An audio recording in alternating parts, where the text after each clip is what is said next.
नमस्कार सभी विद्यार्थियों का इस वीडियो में स्वागत है। कक्षा 6 हिंदी में अगले वीडियो में हमने पहली जो कविता थी इतनी शक्ति हमें देना दाता और उसके कवि हैं अभिलाष, इसका गायन सुना था।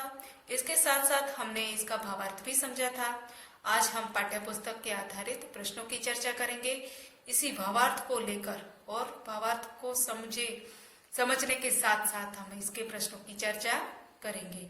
यह एक प्रार्थना काव्य है और इस प्रार्थना काव्य के प्रश्नों की चर्चा करते हैं। चलिए, अभ्यास के प्रश्न है और प्रश्न 1 में है कि प्रश्नों के उत्तर दीजिए।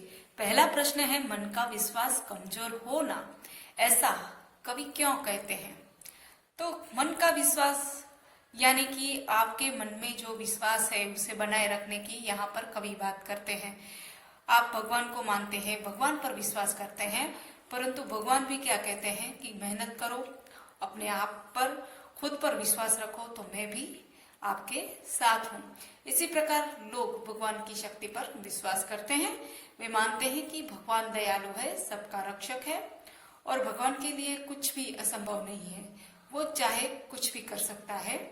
आज दुनिया में अत्याचार बढ़ रहे हैं, साधारण आदमी उन्हें रोकने में असमर्थ है। इन अत्याचारों का अंत होता दिखाई नहीं देता है, इसलिए कवि भगवान से प्रार्थना करते हैं कि हमारी मुसीबत है, हमारे जो प्रश्न है वो हल करे। ऐसे समय में वे अपनी शक्ति का परिचय दें, यानी कि भगवान को प्रार्थना करते हैं कि आप हमें ऐसी शक्ति दो जिससे हमारे मन का विश्वास बना रहे और हमारा मन का जो विश्वास है कभी कमजोर ना पड़े। इसी प्रकार दूसरा जो प्रश्न है, धरती पर हर तरफ क्या है और क्यों है? तो हमारी जो कविता की पंक्ति है, हर तरफ जुल्म है, बेबसी है, सहमा सहमा सा हर आदमी है। सहमा सहमा यानी बहुत डरा हुआ है। जिस प्रकार से इस कोरोना की महामारी से आज हर एक व्यक्ति बहुत डरा रहता है, तो इसी प्रकार धरती पर हर तरफ क्या है और क्यों है? तो इसका उत्तर हम देंगे, धरती पर हर तरफ जुल्म और बेबसी है, हर आदमी डरा डरा सा है, कोई भी ऐसी शक्ति दिखाई नहीं देती जो अत्याचारियों का सामना करे और उन्हें लोगों को सताने से रोके। तीसरा प्रश्न है, हम जगत में क्या अर्पण करना चाहते हैं, क्यों? अर्पण करना यानी आप कुछ देना चाहते हैं, तो इस जगत को आप क्या देना चाहते हैं और क्यों देना चाहते हैं? तो हम जगत में आए हैं तो हम जगत में सुख, शांति और मैत्री भाव अर्पण करना चाहते हैं, यानी एक दूसरे से मिलजुल कर रहे हैं। आज जगत में बुराइयां बहुत बढ़ गई है, जीवन में सुख शांति का अभाव है, यानी बहुत कम सुख शांति हो गई है। लोगों के जीवन में बहुत सी ऐसी, ये तो एक बीमारी है, उसके साथ साथ सुख का और शांति का अभाव हो गया है, यानी कि नष्ट हो गई है सुख शांति। लोग एक दूसरे के शत्रु बन गए हैं, वे एक दूसरे से बदला लेने के लिए तत्पर रहते हैं। इसलिए अशांत और दुखी जगत को हम सुख, शांति और प्रेम अर्पण करना चाहते हैं। प्रश्न चौथा है, हम सभी को क्या बांटना चाहते हैं, क्यों? तो हम सभी को क्या बांटने की बात करते हैं, तो हम सभी को जो खुशियां हैं वो बांटना चाहते हैं, यानी कि खुशियों के फूल बांटना चाहते हैं। अपने आसपास के लोगों को सुखी बनाना हमारा कर्तव्य है। उनको आनंदित देखकर हमें भी आनंद होगा। उनके जीवन में कांटे होंगे तो उन कांटों को हम किसी को चुभने नहीं देंगे और उसे इस तरह इस दर्द से बचने के लिए हम उन सबको खुशियों के फूल बांटेंगे। पांचवा प्रश्न है, सबका मन जीवन भी बन जाए, मधुबन का भावार्थ क्या है? तो मधुबन यानी बगीचा और जीवन, तो जीवन रूपी जो बगीचा है वो किस प्रकार से खिलेगा, यानी कि इसका जो भावार्थ है इस प्रकार से कि मधुबन का अर्थ है बगीचा और जिसमें सुंदर फूल दिखाई देते हैं, वो खिले हुए फूल मानो हमारे सामने मुस्कुरा रहे हो। तो फूलों से हमें यही सीखना चाहिए। और सबका जीवन मधुबन बनाता है। फूल जब बगीचे में खिले होते हैं तो सारे बगिया खिल उठती है। उसी प्रकार हमारा जीवन होना चाहिए।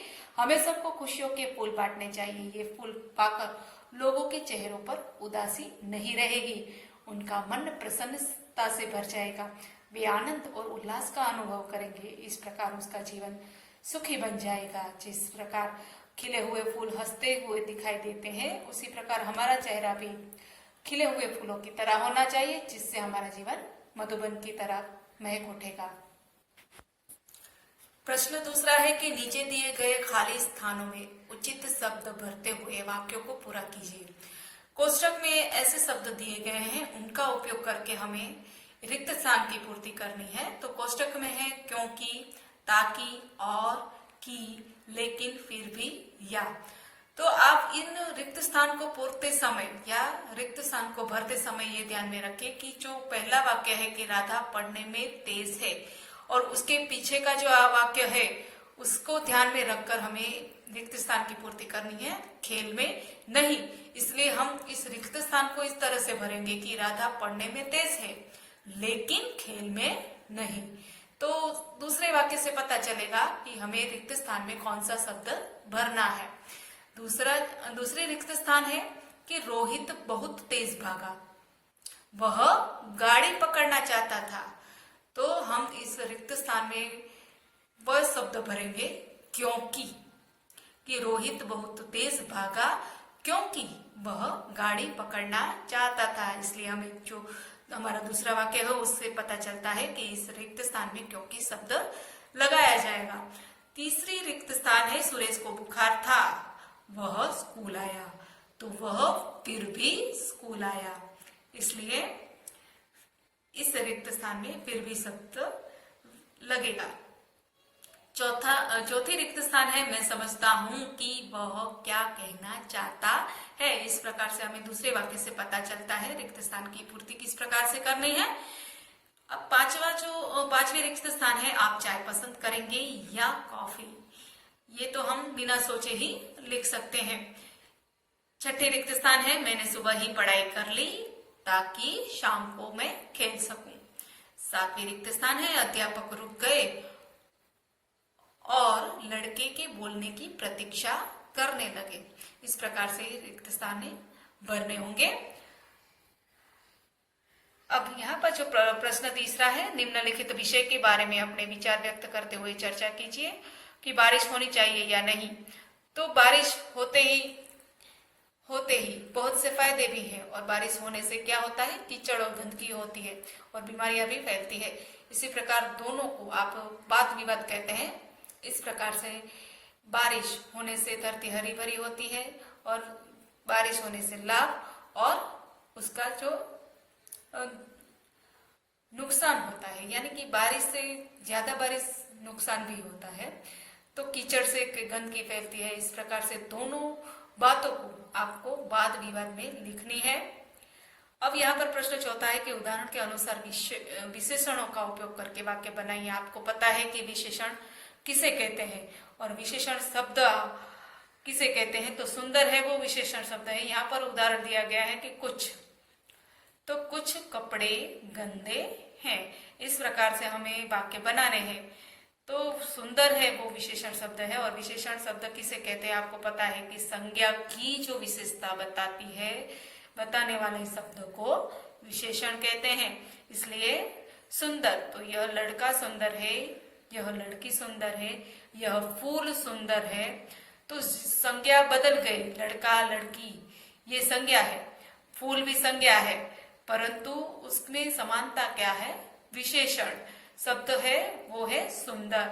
इसलिए यहाँ पर सुंदर शब्द दिया गया है, उसका हमें वाक्य में प्रयोग करना है सुंदर।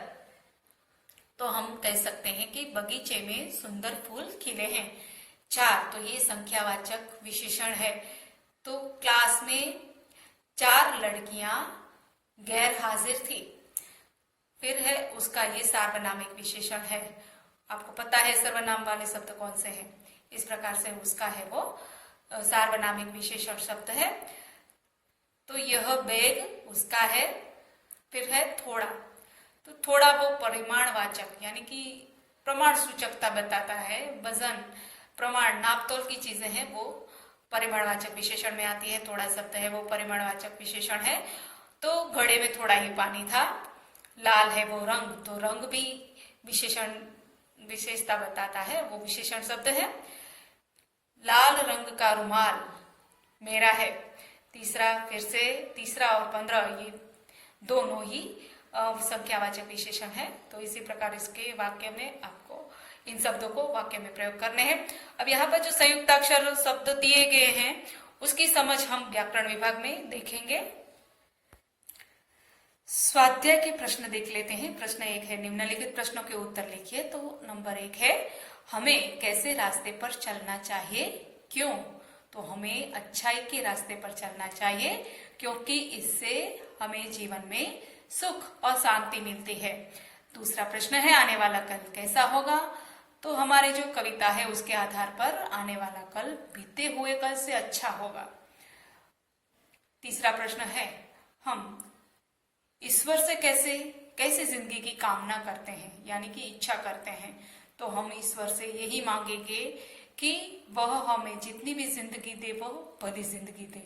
हमारे पूरा जीवन है वो भलाई भरा हो, लोगों को मदद कर सके, ऐसी हमारे मन में भावना होनी चाहिए।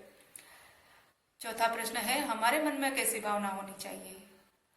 वही प्रश्न आ गया हमारे जो अगले प्रश्न का जो उत्तर था। इसी प्रकार से हमारे मन में किसी से बदला लेने की भावना नहीं होनी चाहिए।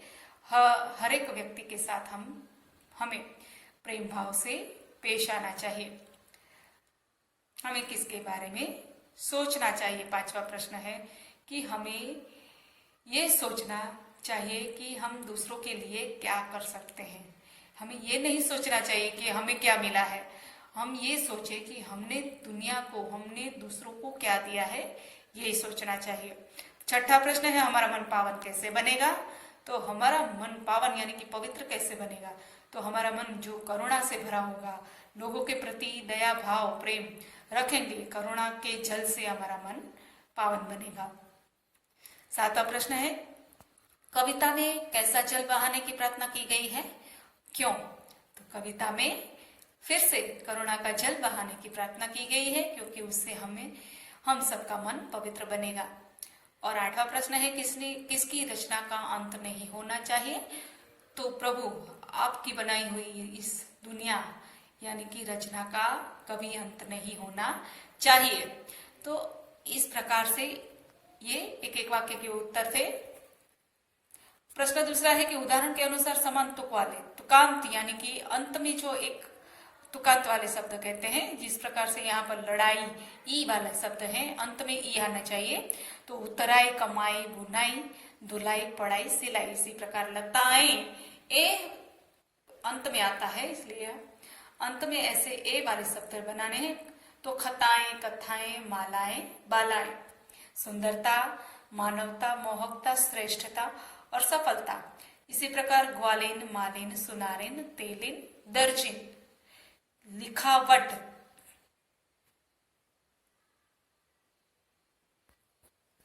बनावट, सजावट, रुकावट। सुनकर, लिखकर, बोलकर, सोचकर, कहकर। चिड़िया, चूड़िया, गुड़िया, बुढ़िया। इसी प्रकार से इसे तो समान तुक वाले शब्द कहते हैं। इस प्रकार से यहाँ के हमारे जो पाठ्य पुस्तक के प्रश्न उत्तर है वो पूर्ण होते हैं। चलो बच्चों, बाय।